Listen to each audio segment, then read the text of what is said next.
जय हिंद। हम बात कर रहे थे कि कैसे ब्रिटिशर्स ने उस दौर के इंडिया में जितने भी पावरफुल स्टेट्स हुआ करते थे उनको कॉन्कर किया है, उनके ऊपर अपना डोमिनेंस एस्टेब्लिश किया है।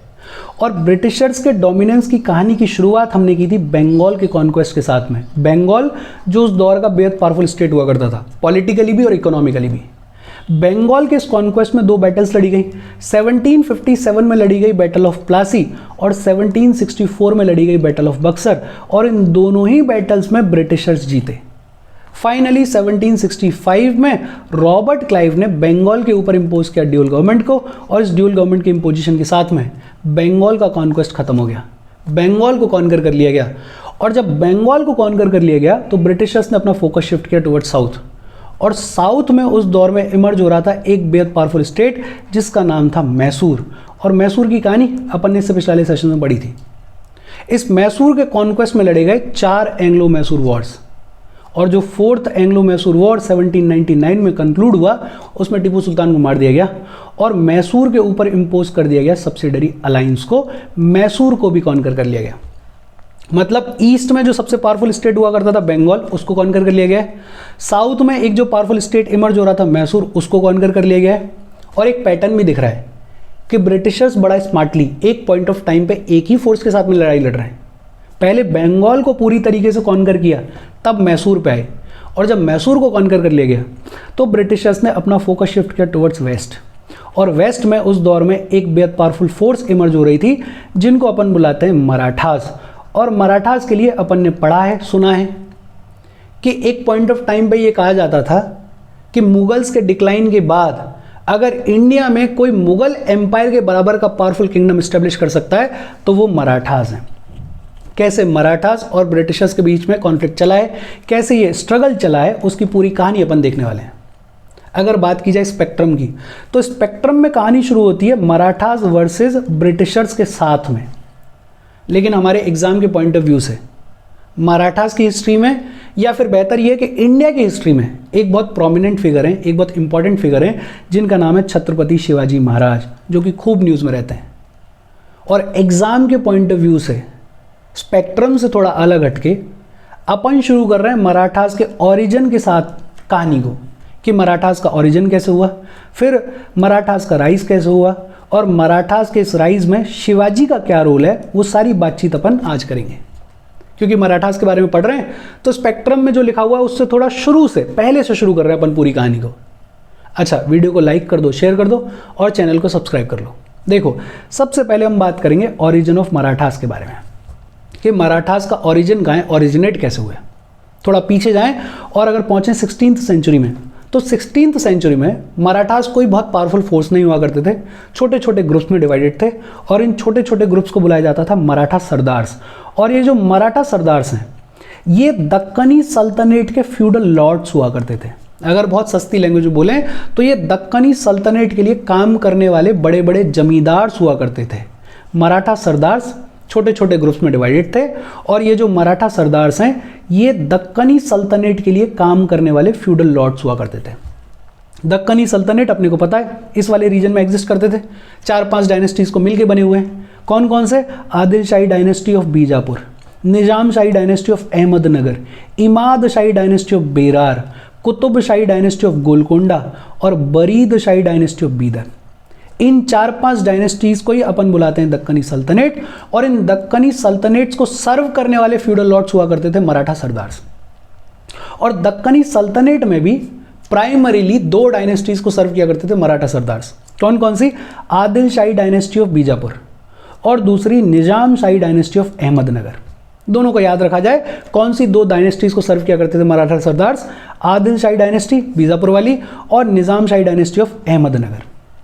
अच्छा, ये बीजापुर, अहमदनगर, बेरार, गोलकोंडा, इन सब के नाम आपने फॉर श्योर सुने होंगे। ब्रीफली अपन ने बात की थी विजयनगर एम्पायर के बारे में, और विजयनगर एम्पायर की हिस्ट्री में एक बड़ी इंपॉर्टेंट बैटल लड़ी गई जिस बैटल का नाम था बैटल ऑफ तालीकोटा। और इस बैटल ऑफ तालीकोटा में विजयनगर एम्पायर के राजा रामा राय को हराया गया था। और रामा राय को हराने वाली फोर्सेस कौन सी थी? ये तीनों चारों। इस बैटल ऑफ तालीकोटा के बाद डिसइंटीग्रेशन ऑफ विजयनगर एम्पायर शुरू हो गया था। विजयनगर एम्पायर के टुकड़े होना शुरू हो गया था, और उसी डिसइंटीग्रेशन में इमर्ज हुई थी ये दक्कनी सल्तनत वाली डायनेस्टीज। अच्छा, अपन ने प्राइमरीली अब तक क्या बात की कि 16th सेंचुरी में मराठास जो है वो छोटे छोटे ग्रुप्स में डिवाइडेड है, जिनको अपन बोलते हैं मराठा सरदार्स। और ये जो मराठा सरदार्स हैं ये दक्कनी सल्तनत के फ्यूडल लॉर्ड्स के तौर पे काम करते हैं, और दक्कनी सल्तनत में भी प्राइमरीली 2 डायनेस्टीज को सर्व करते हैं। कौन कौन सी 2? Adil Shahi dynasty of Bijapur and Nizam Shahi dynasty of Ahmednagar. ये जो मराठा सरदार्स हैं इनके ग्रुप्स एक हुआ करते थे इनमें भोसलेस, जो कि आगे चल के बेहद पावरफुल होंगे। इन्हीं भोसले मराठा सरदार्स की फैमिली में पैदा होंगे द ग्रेट शिवाजी, जो कि मराठास को as a powerful force establish करेंगे, कंसोलिडेट करेंगे। दूसरे हुआ करते थे जादव। जादव भी बेहद पावरफुल हुआ करते थे। इनफैक्ट शिवाजी की जो माँ है जीजाबाई, वो जीजाबाई जादव मराठा सरदार्स की फैमिली से बिलोंग करती थी। इनके अलावा गोरपड़े, निम्बाकर, मोरे, मोहिते, ये भी मराठा सरदार्स के ग्रुप हुआ करते थे।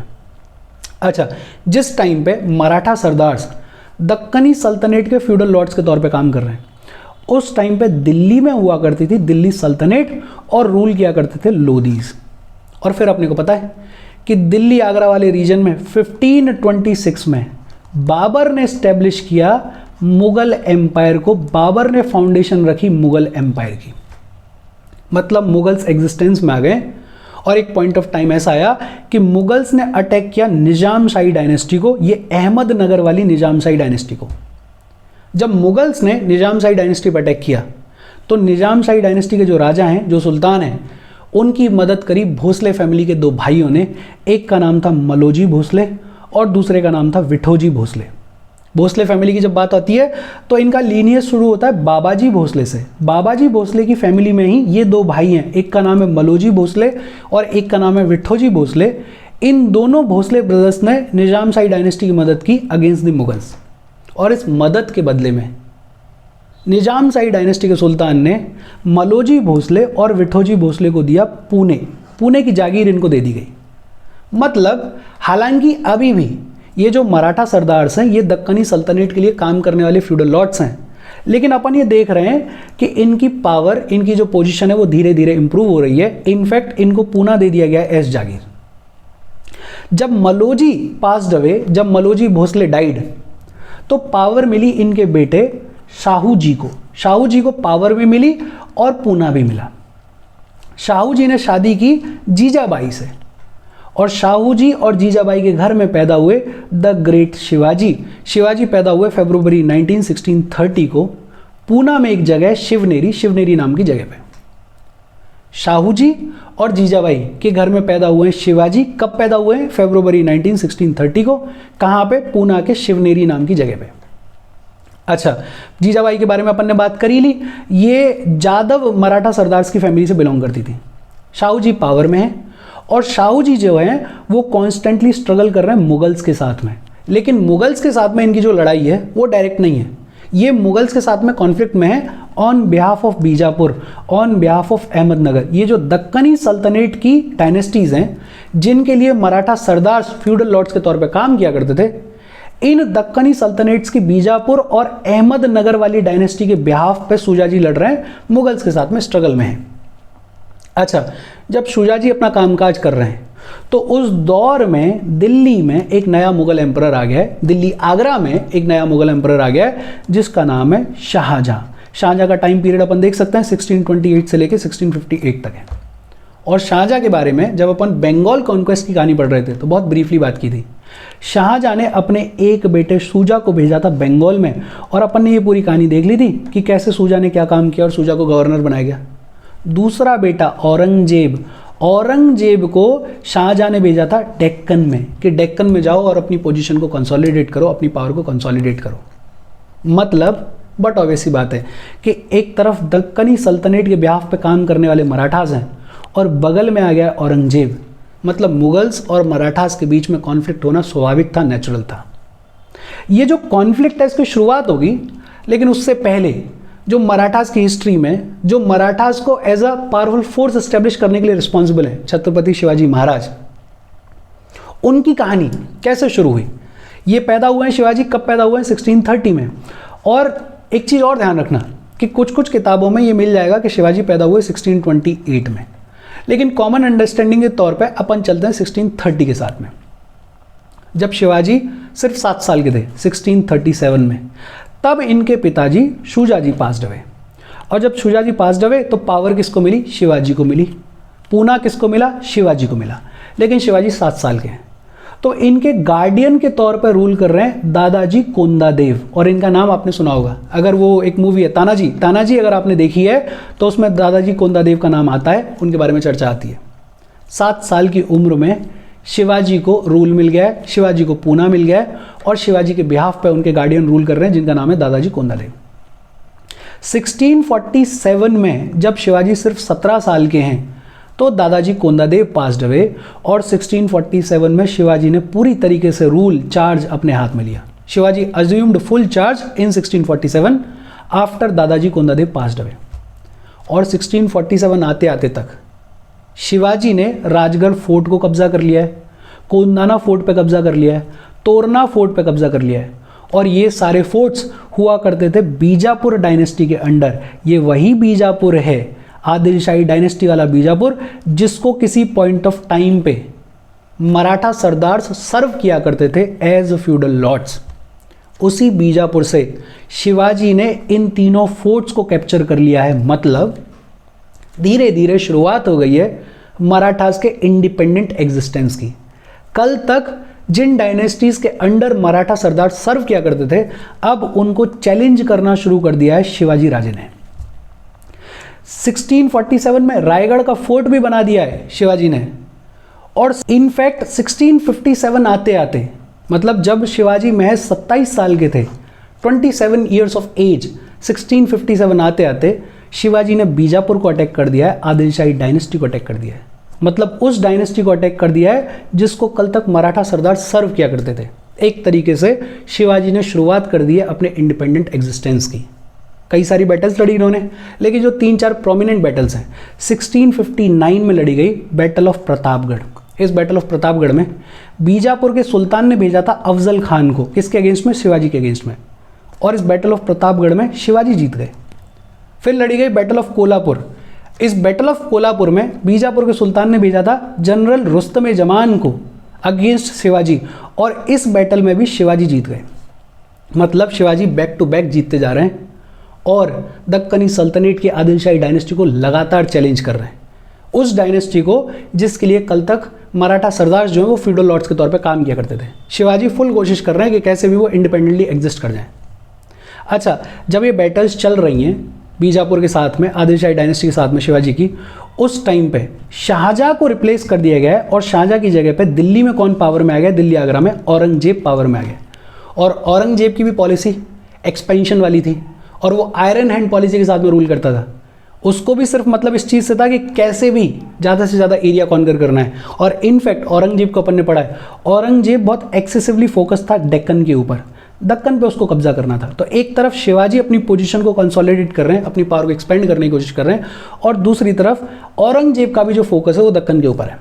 लेकिन जब प्रतापगढ़ की बैटल हुई, कोल्हापुर की बैटल हुई, और इन दोनों बैटल्स में जब शिवाजी जीते, तो उस पॉइंट ऑफ टाइम तक औरंगजेब का ओपिनियन ये था कि ये जो शिवाजी नाम की कोई फोर्स है जो लगातार 2-2, 3-3 बैटल्स जीती है दक्कनी सल्तनट्स के अगेंस्ट में, वो सिर्फ माउंटेन मैन है, कि पहाड़ों तक लिमिटेड है, पहाड़ों में जीत रहे हैं, जिस दिन बाहर आएंगे उस दिन हरा दिए जाएंगे। लेकिन फिर फाइनली 1660 में हुई बैटल ऑफ पवनखिंड, और इस बैटल ऑफ पवनखिंड में भी शिवाजी जीते। और ये जो आदिलशाही डायनेस्टी है, बीजापुर की जो डायनेस्टी है, उसने थोड़ा थोड़ा शिवाजी का जो इंडिपेंडेंस है उसको रिकॉग्नाइज करना शुरू कर दिया कि हाँ साहब, शिवाजी जो है वो इंडिपेंडेंटली एग्जिस्ट कर सकते हैं। अब तक शिवाजी जीत रहे थे, लेकिन बावजूद इसके दक्कनी सल्तनत वाले जो बीजापुर की डायनेस्टी वो ये कह रही थी कि नहीं नहीं, हमारे ही फ्यूडल लॉर्ड हो, हमारे ही लिए काम करोगे, हरा दिया जाएगा तुम्हें। लेकिन अब जो है वो गिव अप कर दिया गया, और अब ये मान लिया गया कि हाँ यार, शिवाजी जो है वो इंडिपेंडेंट फोर्स की तरह से एग्जिस्ट कर सकते हैं। और यहाँ से शुरुआत हो गई औरंगजेब के साथ में इनके कॉन्फ्लिक्ट की, बिकॉज औरंगजेब को भी समझ में आ गया कि एक बहुत पावरफुल फोर्स है जो कि कल को हो सकता है कि औरंगजेब को चैलेंज करे, जो कि करेगी भी। और यहाँ से शुरुआत हो गई शिवाजी वर्सेस औरंगजेब की। 1660 में ये सेम ईयर जब बैटल ऑफ पवनखिंड लड़ी गई, शिवाजी का इंडिपेंडेंस रिकॉग्नाइज किया गया, उसी सेम ईयर में औरंगजेब ने दक्कन के मुगल गवर्नर शाइस्ता खान को बोला कि भाई साहब, इस शिवाजी महाराज को देखो, ये कौन है, क्या बीमारी है। और शाइस्ता खान पहुंचा शिवाजी को चैलेंज करने के लिए। इनिशियली इस लड़ाई में शिवाजी हार गए एंड शिवाजी लॉस्ट पूना। शिवाजी पूना हार गए हैं, लेकिन ये लड़ाई कंटिन्यूड है, लड़ाई अभी भी चल रही है। और फिर 1663 में 3 साल के बाद शिवाजी ने अटैक किया और शाइस्ता खान को इंजर्ड कर दिया। शाइस्ता खान का जो बेटा उसको मार दिया। इनफैक्ट इतना ही ह्यूमिलिएट हो गया शाइस्ता खान और औरंगजेब कि औरंगजेब ने शाइस्ता खान को पनिशमेंट पोस्टिंग के तौर पर भेजा बंगाल कि तुम्हारे बस का नहीं है शिवाजी को हराना, तुम चलो यहां से निकलो। शिवाजी की पोजीशन और कंसोलिडेट हो गई और शिवाजी ने 1664 में सूरत को अटैक कर दिया। ही प्लंडर्ड सूरत। सूरत जो कि मुगल एम्पायर के लिए सबसे इंपॉर्टेंट या ये कहें one of the important ports हुआ करता था। मतलब अब शिवाजी जो है वो मुगल अथॉरिटी को डायरेक्टली चैलेंज कर रहे हैं, उनकी इकोनॉमी को डायरेक्टली चैलेंज कर रहे हैं। इनफैक्ट अपन पढ़ेंगे आगे चलते हुए कि प्री कॉलोनियल एरा में ब्रिटिशर्स का जब डोमिनेंस एस्टेब्लिश हुआ उससे पहले 3 पोर्ट्स बड़े इंपॉर्टेंट हुआ करते थे। एक तो सूरत वाला, दूसरा इधर मसूलीपट्टनम वाला और तीसरा हुगली वाला।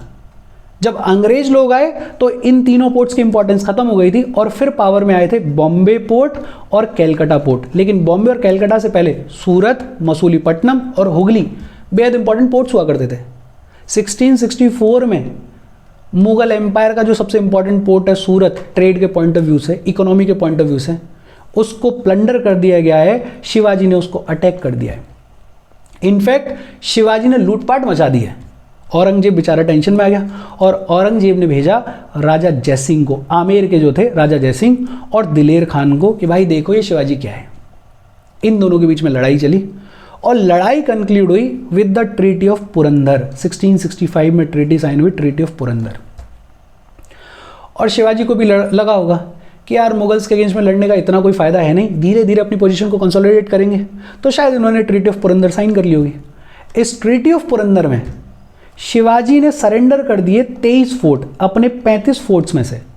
जो 35 फोर्ट्स शिवाजी ने कैप्चर किए थे, बनाए थे, उनमें से 23 फोर्ट्स शिवाजी को सरेंडर करने पड़े बाय ट्रीटी ऑफ पुरंदर। लेकिन हाँ, कुछ फायदा भी मिला। शिवाजी का राइट ओवर डेक्कन के कुछ हिस्से वो रिकॉग्नाइज कर लिया। मुगल अथॉरिटीज ने कह दिया कि हाँ यार, डेक्कन के जो कुछ हिस्से हैं उन पर राइटफुली अधिकार किसका है? शिवाजी का है। शिवाजी के बेटे संभाजी को 5000 का मनसबदार बना दिया गया, मनसब ग्रांट कर दिया गया। और ये जो मनसबदार टर्म है ये मुगल्स के स्ट्रक्चर में, एडमिनिस्ट्रेटिव स्ट्रक्चर में खूब चलता है। इनफैक्ट मुगल्स का जो स्टील फ्रेम है वो कहा जाता है मनसबदार्स को, मनसबदारी सिस्टम को। अकबर ने इसको एस्टेब्लिश किया था। मनसबदारी का बेसिकली मतलब होता था कि किसी पर्टिकुलर इंसान को एक तो दी जाती थी रैंक, और जिसकी जितनी ज़्यादा रैंक वो मुगल अथॉरिटी के उतना ज़्यादा क्लोज। जैसे 5000 की ये जो रैंक है ये बेहद पावरफुल रैंक हुआ करती थी और इस रैंक के बदले में कुछ ज़मीन दी गई, रैंक दी गई, और इसके बदले में जो है ये जो मनसब हुआ करता था ये मुगल अथॉरिटीज़ के बिहाफ पे कुछ एक आर्मी रखता था, कुछ एक हॉर्सेस रखता था। और इसका काम ये होता था कि कल को अगर कोई मुगल अथॉरिटी को चैलेंज करे तो ये मनसबदार जो है वो अपनी आर्मी को लेकर आएगा और मुगल्स की मदद करेगा, मुगल्स के साथ में लड़ेगा। अच्छा, ट्रीटी ऑफ पुरंदर साइन हुई 1665 में और इस ट्रीटी ऑफ पुरंदर के तहत शिवाजी के जो 35 फोर्ट्स हुआ करते थे उनमें से 23 फोर्ट्स ले लिए गए हैं। लेकिन हाँ, दक्कन के कुछ एरियाज पर शिवाजी का राइट को रिकॉग्नाइज कर लिया गया है और शिवाजी के बेटे संभाजी को 5000 का मनसबदार बना दिया गया। और 1665 में ही शिवाजी को इनवाइट किया गया आगरा। औरंगजेब ने शिवाजी को इनवाइट किया आगरा हो, लेकिन जब ये आगरा पहुंचे तो इनको धोखा दे दिया गया, शिवाजी को धोखा दे दिया गया और शिवाजी को धोखे के साथ कैप्चर कर लिया गया, जेल में डाल दिया गया। लेकिन शिवाजी काबिल आदमी, ये जेल तोड़ के भाग गए और जब भाग गए उसके बाद अगले 4-5 साल तक इन्होंने शांत बैठ के अपनी पोजीशन को रिकंसोलिडेट करना शुरू किया, अपनी पावर को बढ़ाने की शुरुआत करी। मुगल्स के साथ में कोई डायरेक्ट कॉन्फ्लिक्ट नहीं किया, शांति से बैठे रहे। लेकिन जब 1670 में इनकी पावर कंसोलिडेट हो गई तो पहले तो जितने भी फोर्ट्स इनसे लिए गए थे उन फोर्ट्स को कैप्चर करना शुरू किया शिवाजी ने, और सारे 23 के 23 जो फोर्ट्स हैं उनको वापस से कैप्चर कर लिया। इनफैक्ट 1670 में दोबारा से इन्होंने सूरत पर अटैक कर दिया। और सूरत पर अटैक करने का मतलब है कि शिवाजी ये कह रहे हैं कि अब मैं दोबारा तैयार हूँ लड़ने के लिए, आपकी पोजीशन को मैं चैलेंज कर रहा हूँ। 1672 में बैटल ऑफ सलहेर हुई और इस बैटल ऑफ सलहेर में शिवाजी ने मुगल आर्मी को हरा दिया। और यहाँ से एक मैसेज चला गया है कि शिवाजी बेहद पावरफुल फोर्स हैं, और अगर शिवाजी ऐसे ही बने रहे तो बहुत जल्दी मुगल एम्पायर के डिक्लाइन की शुरुआत हो जाएगी।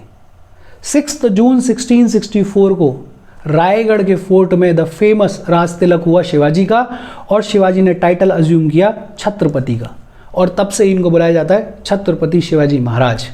तो दो चीज़ें, एक तो मुगल्स को किस बैटल में हराया शिवाजी ने, बैटल ऑफ सलहेर में, कब हुई 1672 में, और रायगढ़ में इनका राज तिलक कब हुआ 6 जून 1674 को, और इन्होंने टाइटल अज्यूम किया छत्रपति का।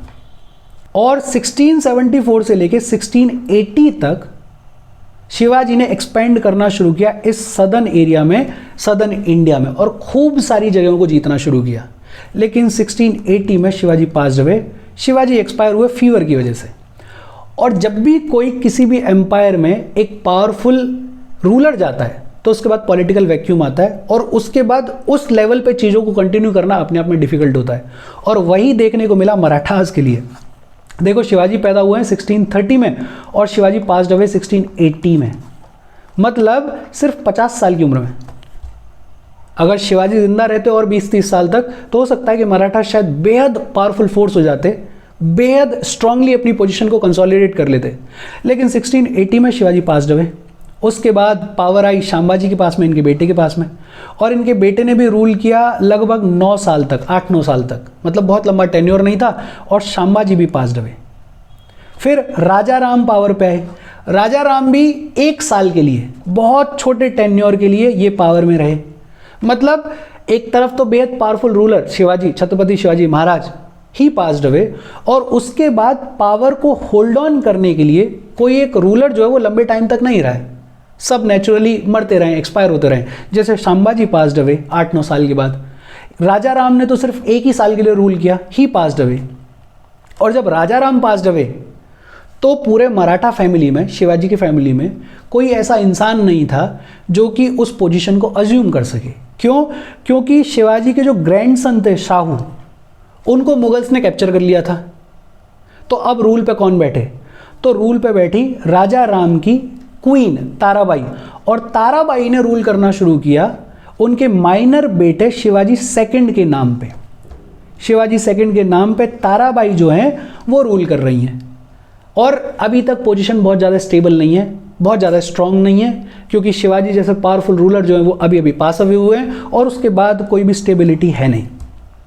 अच्छा, 1707 में अपने को पता है कि औरंगजेब पास्ड अवे, और जब औरंगजेब पास्ड अवे तो शाह आलम वन ने शाहू को रिलीज कर दिया। शाह आलम वन किसका नाम है? Please let me know in the comment section. Shah Alam one ने, जो कि लेटर मुगल्स में पहले मुगल एम्परर थे, उन्होंने शाहू को रिलीज कर दिया और शाहू को छोड़ दिया गया है।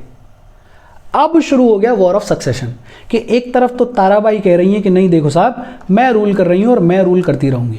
दूसरी तरफ शिवाजी के जो ग्रैंडसन है साहू, वो कह रहे हैं कि नहीं नहीं, अधिकार से तो ये थ्रोन जो है, अधिकार से जो ये राजपाट है वो मेरा बनता है। अब जब कॉन्फ्लिक्ट शुरू हो गया तो जितने भी मराठा सरदार थे उनके बीच में डिवीजन की शुरुआत हो गई है। कुछ लोग ताराबाई को सपोर्ट कर रहे हैं, कुछ लोग शाहू को सपोर्ट कर रहे हैं, और ये लड़ाई काफ़ी लंबे टाइम तक चली। लेकिन फाइनली जो एक बेहद पावरफुल फोर्स हुआ करती थी मराठा एडमिनिस्ट्रेशन में, पेशवाज जिनको मुगल एडमिनिस्ट्रेशन में प्राइम मिनिस्टर बुलाया जाता था, बेहद पावरफुल हुआ करते थे।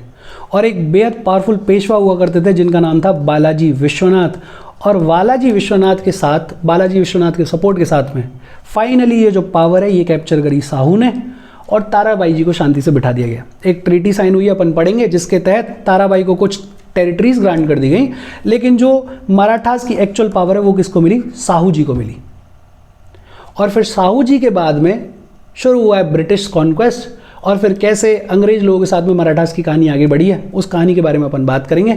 और ये जो मैप है ये दिया हुआ है कि शिवाजी ने कितना एरिया कैप्चर कर लिया था। लगभग ये वाला जो एरिया है ये शिवाजी ने कैप्चर कर लिया था। लेकिन the great Shivaji passed away at the mere age of 50 साल की उम्र में ही पास्ड अवे। और उसके बाद मराठास जो हैं वो अपनी पावर को कंसोलिडेट करेंगे। लेकिन हाँ, शिवाजी के जाने के बाद एक बहुत लंबा पॉलिटिकल वैक्यूम रहा है मराठास की पॉलिटिकल हिस्ट्री में, और इसके बाद की जो भी कहानी है ब्रिटिशर्स के साथ में शाहू जी की कैसे लड़ाई चली है, आगे कैसे हम प्रोसीड हुए हैं, वो कहानी अपन आगे वाले सेशंस में पढ़ेंगे। लेकिन क्योंकि शिवाजी बेहद इंपॉर्टेंट है तो अपन ने स्पेक्ट्रम से अलग हटके उनके बारे में जो एग्जाम पॉइंट ऑफ व्यू से इंपॉर्टेंट चीज़ें वो देख ली हैं। कोई डाउट हो तो please comment. Thank you very much.